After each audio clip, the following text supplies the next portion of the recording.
The rematch between Alex Pereira and Magomed Ankalaev is only a few days away. However, leading up to this fight, I feel that the buzz isn't quite as strong as before.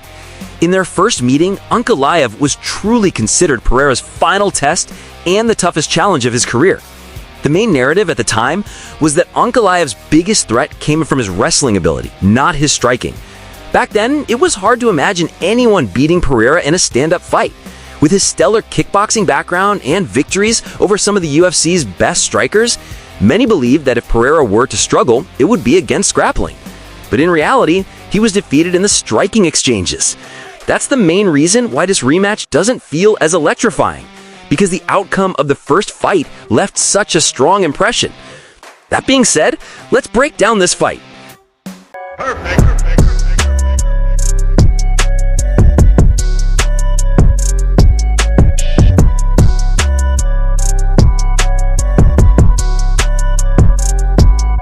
I believe this rematch will look very different. First of all, Pereira did some positive things in their first encounter. The most notable was his use of low kicks to Ankalaev's lead leg.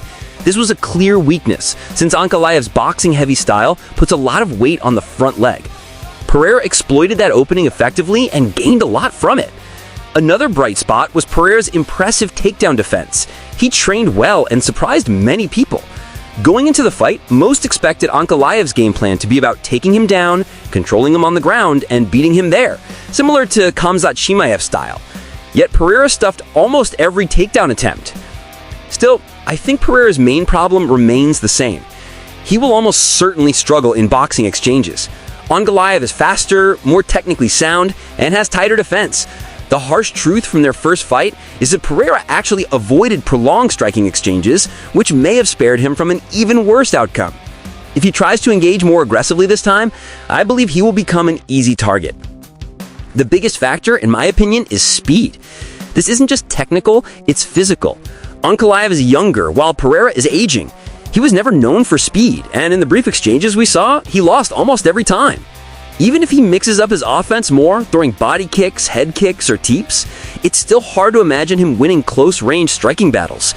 Another issue is that Ankalaev already hurt Pereira badly in the first fight. This time, I expect him to enter the cage even more confident in his striking. His constant pressure will also make it harder for Pereira to land his kicks. Pereira's best bet might be to maintain distance and make this as much of a kickboxing match as possible. But even then, Ankalaev has the tools to neutralize that approach. We all know it sounds almost blasphemous to say out loud, considering Alex Pereira was once the face of the UFC. Back then, his name dominated the headlines everywhere. But now, as hard as it is for some fans to admit it, I'm starting to doubt Pereira's future. And that's coming from someone who admires him. In my view, he's one of the best signings the UFC has ever made. His accomplishments are nothing short of incredible. But in mixed martial arts, anything can happen. One punch, one submission, one perfectly timed moment can change everything. Pereira is still one of the greatest kickboxers ever, one of the most dangerous strikers in MMA history. Yet, even so, I don't think he will win this rematch, and I think many fans share that doubt.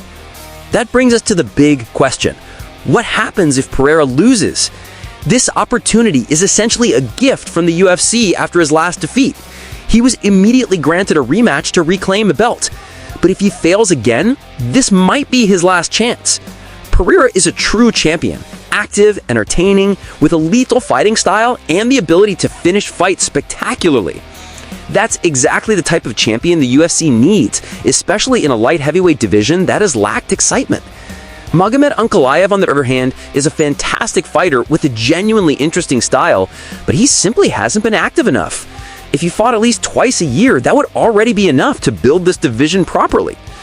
Pereira's golden era in the UFC, from UFC 300 to UFC 303 to UFC 307, was one of the most entertaining championship runs in recent history. His short reign as champion felt truly special. Looking at his resume, with wins over Khalil Rountree, Yuri Prochaska, Jamal Hill, Jan Blachowicz, Sean Strickland, and Israel Adesanya, his legacy is remarkable. Not many light heavyweights can match that run. But looking at things now, I feel that journey is about to end. If Pereira manages to win, I personally hope he retires with the belt in his hands. That would be the perfect ending to his career. But if he loses, I think the only logical move is for him to move up to heavyweight. Considering how hard it has been for him to make light heavyweight, the heavyweight might be the next natural step. The only real wild card here would be if Ankalaev comes in overconfident. Pereira still has incredible knockout power. He could bait Ankalaev forward and land something huge, just like he almost did in the 5th round of their first fight. But finishing a fighter with Ankalaev's defense won't be easy. That's why I see Pereira's chances of winning as slim. In fact, the more aggressive he gets, the quicker he'll likely lose. My prediction is that Ankalaev finishes this fight around the 3rd round. If Pereira loses again, the question becomes, what's next? Most likely he won't be in title contention at light heavyweight. 2 realistic options remain: retire or move up to heavyweight. At heavyweight, there are plenty of big fights for him, against Cyril Gane, Alexander Volkov, Curtis Blades, or even Tom Aspinall. All of those would be blockbuster fights for a star like Pereira. The question then is, can Pereira truly compete at heavyweight against those big names? There are some he might beat, others who would be much tougher. But one thing is certain, Pereira's knockout power will always be a threat, even at heavyweight. What do you think about this rematch? Who do you see as the favorite to win? Let me know your thoughts in the comments below.